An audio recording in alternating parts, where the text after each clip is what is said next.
Olá, meus caros. Vamos falar mais um pouquinho de variáveis aleatórias. Na aula passada eu falei do valor esperado de uma variável aleatória e eu vou aprofundar um pouquinho mais esse conceito e depois falar de variância da variável aleatória. Lembra que o valor esperado, que nós podemos pensar intuitivamente como média, esperança, é a soma do valor que a variável aleatória pode ter, então o valor dela num certo elemento do espaço amostral, vezes a probabilidade daquilo. O espaço amostral pode não ser numérico, ele pode ser uma coisa que depende de números. Por exemplo, no lançamento de 3 dados, o elemento do espaço amostral é uma terna com a face dos 3 dados. Pode ser assim, um 2, um 5 e um 3, o número que saiu em cada dado. A variável aleatória tem que ser numérica. Ela é, digamos, a soma das faces do dado. Então, saiu 2, 3 e 5, ela vale o valor 10. E aqui a probabilidade disso ocorrer, a probabilidade da soma ser 10, que depende lá do espaço amostral de quantas maneiras você pode obter o 10 a partir de 3 números. Uma coisa que eu comentei na aula passada, eu vou só retomar, é que o valor esperado de uma variável aleatória é linear. Ou seja, o valor esperado de uma constante vezes uma variável mais uma outra variável é a constante, valor esperado da primeira mais valor esperado da segunda. Quer dizer, foi linear para esta soma, o valor esperado da soma é a soma dos valores esperados e a constante sai para fora do valor esperado, também é linear para multiplicação por escalar. Essa é uma linguagem que aparece muito em várias disciplinas de matemática, né? Na álgebra linear aparece isso, linearidade é exatamente isso, né? E isso ocorre porque quando nós fazemos, né, o que está por trás disso? Quando você faz a soma para calcular o valor esperado dessa variável, aparece a x mais y em S, vezes a probabilidade do S. Como isso é igual a soma de AX de S mais Y de S, tudo isso vezes a probabilidade, e esse A pode sair para fora da somatória, fica o a somatória mais a somatória, quebra a somatória em 2 somatórias. Então, é uma demonstração muito simples. A linearidade do valor esperado. Tem um conceito que volta lá para a probabilidade condicional. Eu havia comentado com vocês que eu estou fazendo assim, algumas revisões de coisas básicas, né? Lá na primeira aula de probabilidade, eu falei em probabilidade condicional. Agora eu vou retomar um pouquinho aquela ideia. Probabilidade de A dado B, probabilidade condicional. Isso vai ser importante para a gente passar para variáveis aleatórias. A probabilidade condicional do A dado que ocorreu o B é a probabilidade da intersecção dividido pela probabilidade do B. E eu posso passar esse probabilidade do B multiplicando, fica que a probabilidade da intersecção é o produto dessas duas probabilidades. Nós conceituamos que 2 eventos são independentes, e essa palavrinha aqui é muito bem escolhida, se a probabilidade do A, dado que ocorreu B, for igual à probabilidade do A.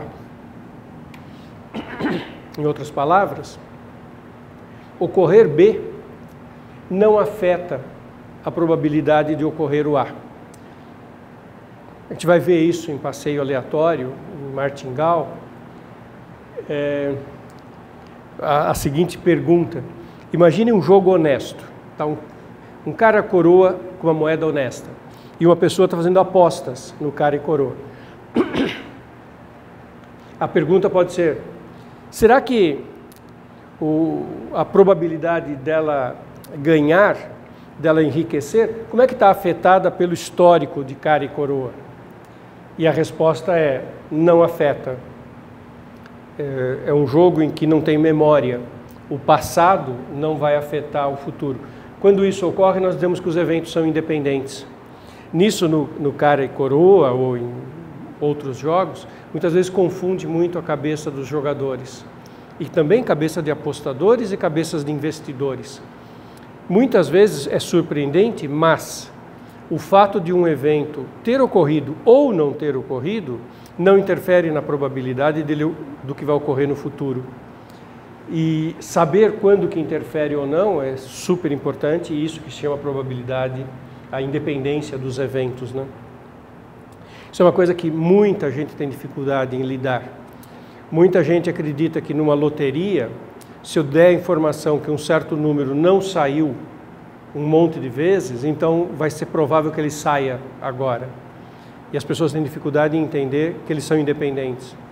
Ou no lançamento de moeda, se uma pessoa joga uma moeda, né, fica fazendo tosse com uma moeda sucessivas vezes, e saíram 10 caras em seguida, uma quantidade enorme de pessoas acha que agora tem uma chance maior de sair coroa.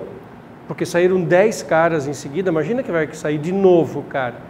E friamente falando, né, a probabilidade de sair coroa, dado que saíram 10 caras, continua sendo meio. É a probabilidade de sair coroa, independentemente de ter saído cara ou não.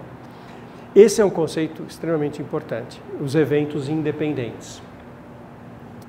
Quando os eventos são independentes, se você pegar esse P de B e passar para lá, você encontra uma formulinha que é muito usada em probabilidade, inclusive probabilidade escolar, que a probabilidade da intersecção é a probabilidade do A vezes a probabilidade do B. Mas isso só para eventos independentes. Se eles são dependentes, na verdade, a probabilidade de A inter B é a probabilidade do A dado B vezes a probabilidade do B. Aqui teriam probabilidade de A dado B. Não seria só de A. Quando é só do A e só do B, é porque os eventos são independentes. Isso tem um monte de aplicações na vida real, né? Estabelecer relação de dependência entre questões hereditárias e doenças, o histórico familiar e uma doença, os hábitos de consumo e uma certa condição de saúde. Isso é super estudado. A probabilidade de ter uma doença dado que tomou uma vacina, como é que uma coisa influencia na outra. É um conceito muito usado no mundo real e não por acaso também nas aplicações em finanças. Isso se reflete em variáveis aleatórias. Eu vou dizer que duas variáveis aleatórias são independentes quando a probabilidade da primeira assumir o valor A e a segunda assumir o valor B for igual à probabilidade da primeira assumir o valor A vezes a probabilidade da segunda assumir o valor B. A mesma ideia que tem aqui nos eventos independentes. Eu uso isso para variáveis aleatórias independentes. Então, se eu tenho duas variáveis e a probabilidade de uma valer A e ao mesmo tempo a outra valer B for o produto das duas, então elas são independentes. Se isso não ocorrer, elas não são independentes. Esse conceito, eu vou dar exemplos em seguida, tem uma demonstração que é um pouco mais técnica do seguinte teorema. Se as variáveis aleatórias x e y são variáveis aleatórias independentes,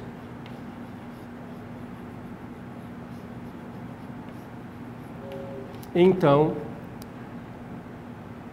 o valor esperado da variável aleatória x vezes y é o valor esperado de x vezes o valor esperado de y. Mas isso só vale para variáveis aleatórias independentes. Para variáveis aleatórias dependentes, isso não é verdade. Então, o que eu vou fazer agora? Eu vou mostrar para vocês um exemplo em que isso não vale. Isso não é verdade sempre. E quando isso é verdade, é porque as variáveis são independentes. Então, imagina o seguinte experimento. Tá?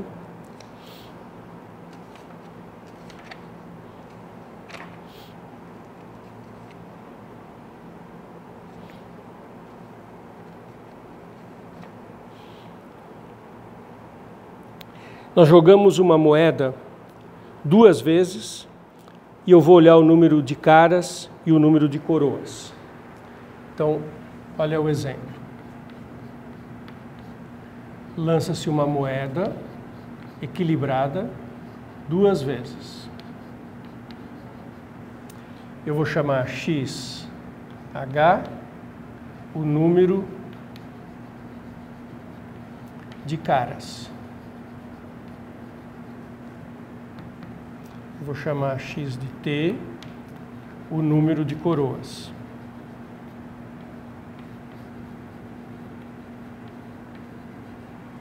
E eu vou chamar XZ o produto, x de H vezes x de T.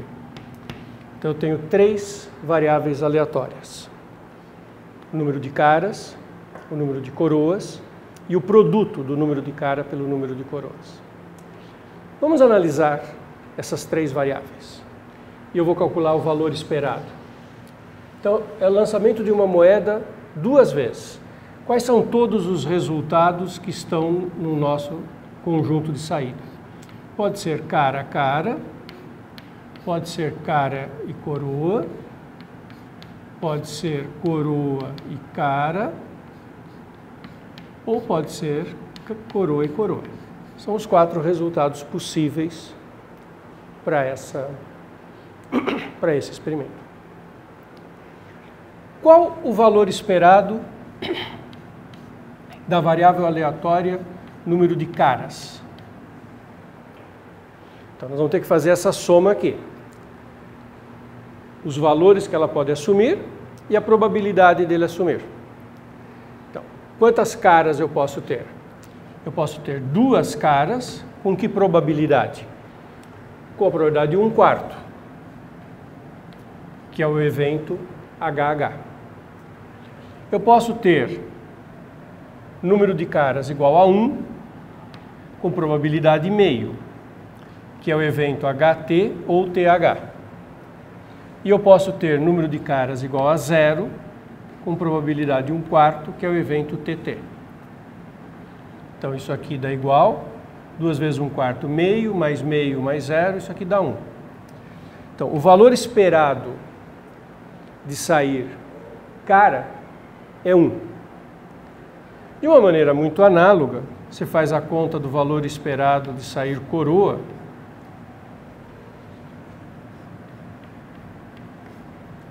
E dá a mesma coisa, né?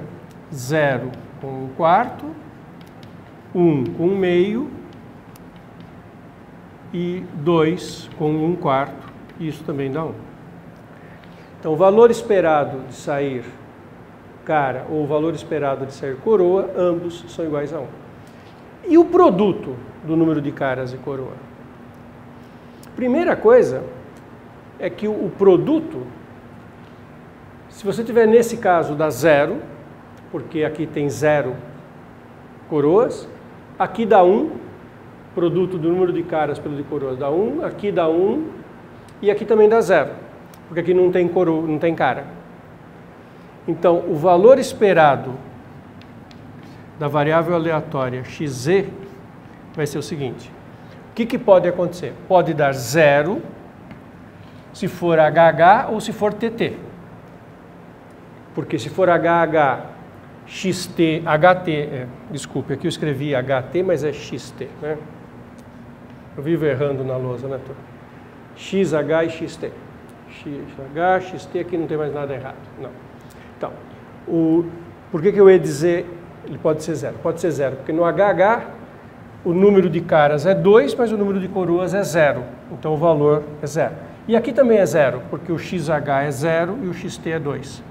Então ele pode ser 0 com meio, nesses 2 casos, ou ele pode ser 1 aqui e aqui, que é uma cara e uma coroa, com o valor meio.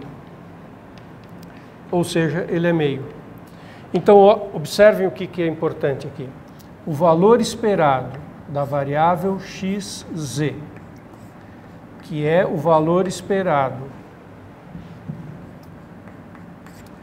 da variável xh vezes xt, é diferente do valor esperado da variável xh vezes o valor esperado da xt. Isso aqui é 1, isso aqui é 1 e isso aqui é meio. Portanto, diferentes. Por que que isso ocorre?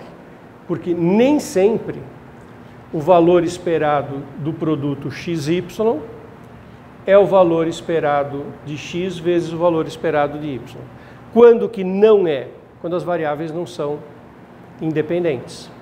Essas variáveis não são independentes. Claro, não é? No lançamento de duas moedas, o número de vezes de caras que saiu interfere no número de coroas. Não são coisas independentes.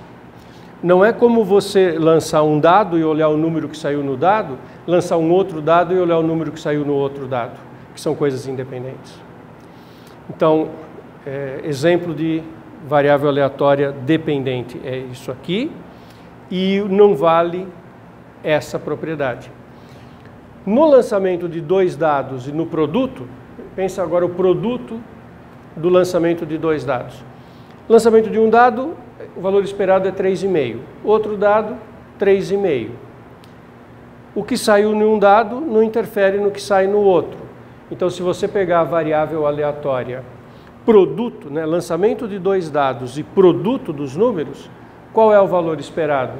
É 3,5 vezes 3,5, porque são independentes. Então, o valor esperado de variáveis independentes é o produto. E de variáveis dependentes não. Isso é uma coisa importante que nós vamos usar muito nas próximas aulas. E associado a esse conceito, nós temos o conceito de variância, que é um conceito que já tem também lá nas coisas iniciais de probabilidades, mas que eu vou tratar no contexto de variável aleatória.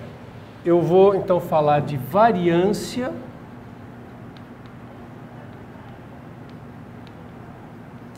de uma variável aleatória.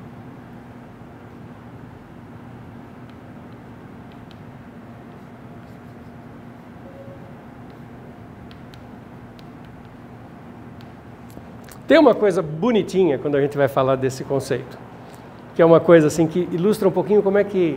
É uma coisa muito simples, né? Mas ilustra como que muitas vezes as ideias matemáticas têm que ter uma dinâmica, uma evolução, né? Sabe qual é a ideia de variância?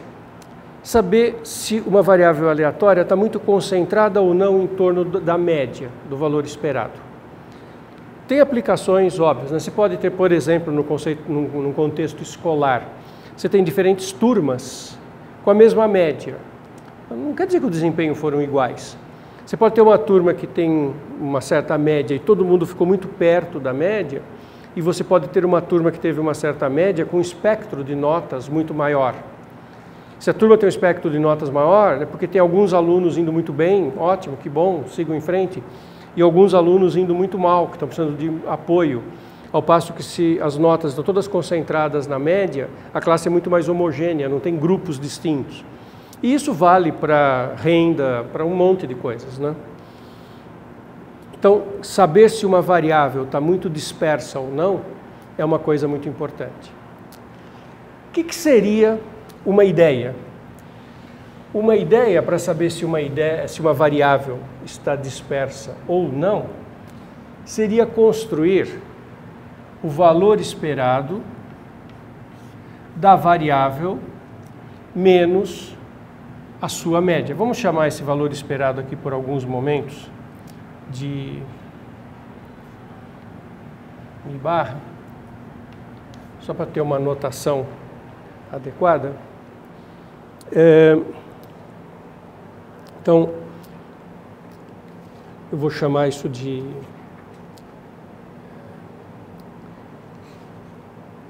mi barra, o valor esperado. Então, eu vou olhar a variável menos uma constante. Constante essa que é a própria média, o próprio valor esperado desta variável. Ou seja, eu estou olhando quanto que a variável e os seus valores individuais se afastam da média, que é o valor esperado. Isso seria uma ideia, mas isso é muito ingênuo. Isso não funciona. Isso não funciona por uma razão muito bonitinha.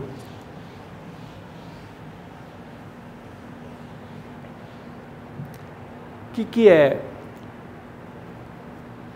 isso aqui? Isso aqui é o seguinte: valor esperado da variável menos uma constante é a soma, da variável x menos constante no S, probabilidade do S. Isso é constante. Isso é a variável menos constante assumindo o valor S. Isso fica a somatória do x de S, P de S, de um lado, menos a somatória da constante P de S.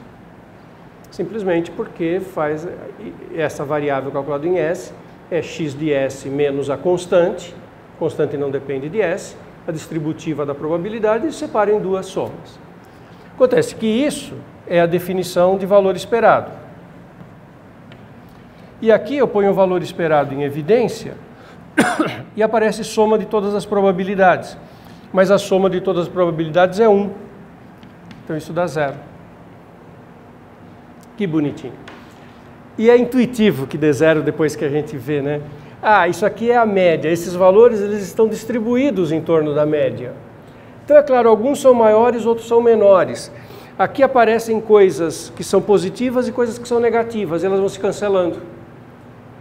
Então, para que isso dê uma medida efetiva de como que a variável se dispersa, eu não posso permitir cancelamentos que venham de um mais contra um menos, porque eu posso ter a média, um que está mais para mais, outro que está para menos, e eles se cancelam e eu não fico sabendo que um estava para o lado de lá, outro do lado de cá, que estava disperso. Uma estratégia seria pegar pegar o módulo disso, mas funciona melhor, isso tem a ver com a história disso, pegar isso ao quadrado. Então, a variância, o que a gente faz é fazer a média, o valor esperado da diferença entre a variável e a sua média ao quadrado. Isso vai dialogar com aquela coisa que chama método dos mínimos quadrados. No fundo, o método dos mínimos quadrados, ele minimiza a variância. Por isso que é mínimos quadrados, é por isso que aqui tem ao quadrado. Então, a esperança desta variável é chamado variância da variável aleatória x. Então, eu defino variância como a esperança da seguinte variável aleatória, x menos a média ao quadrado. Isso é a variância de uma variável aleatória.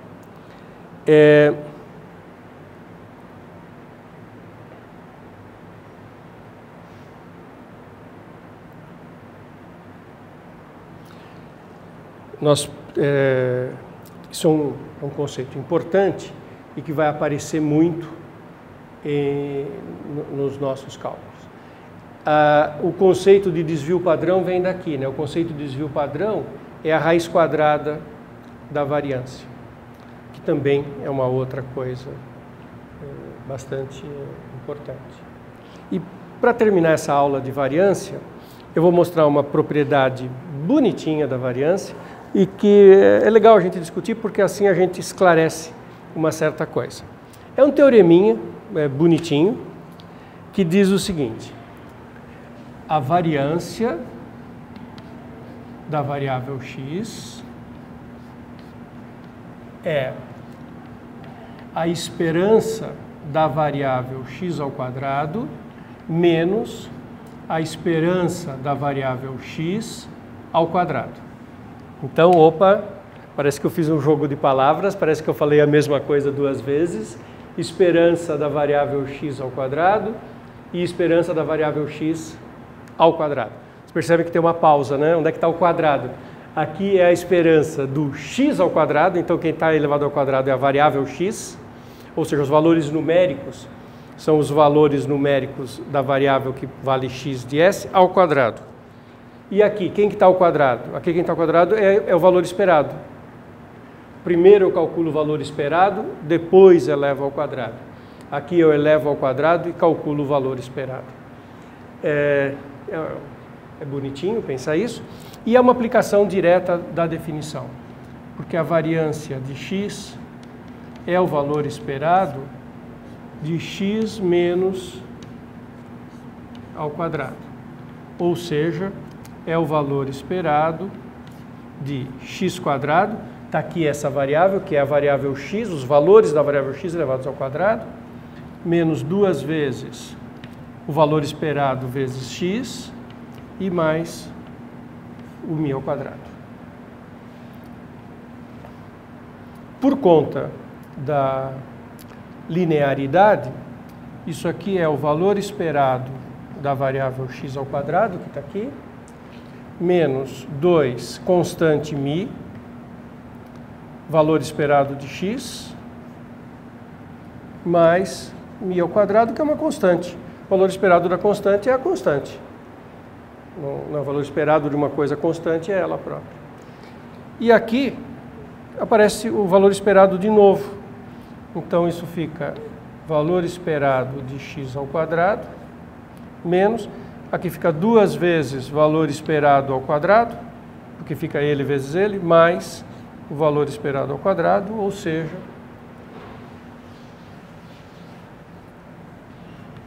o valor esperado de x ao quadrado menos μ ao quadrado, que é exatamente o valor esperado de x ao quadrado menos o valor esperado de x ao quadrado. Essas são coisas que aparecem quando nós estivermos fazendo contas com passeios aleatórios, com martingais. Então, nessas duas aulas, eu fiz aí um apanhado de vários dos conceitos básicos de variáveis aleatórias. Nas próximas aulas, as variáveis aleatórias vão aparecer o tempo inteiro. E aí a gente vai adquirir uma familiaridade e um conhecimento mais profundo sobre elas. Tá? Nessa aula ficamos por aqui.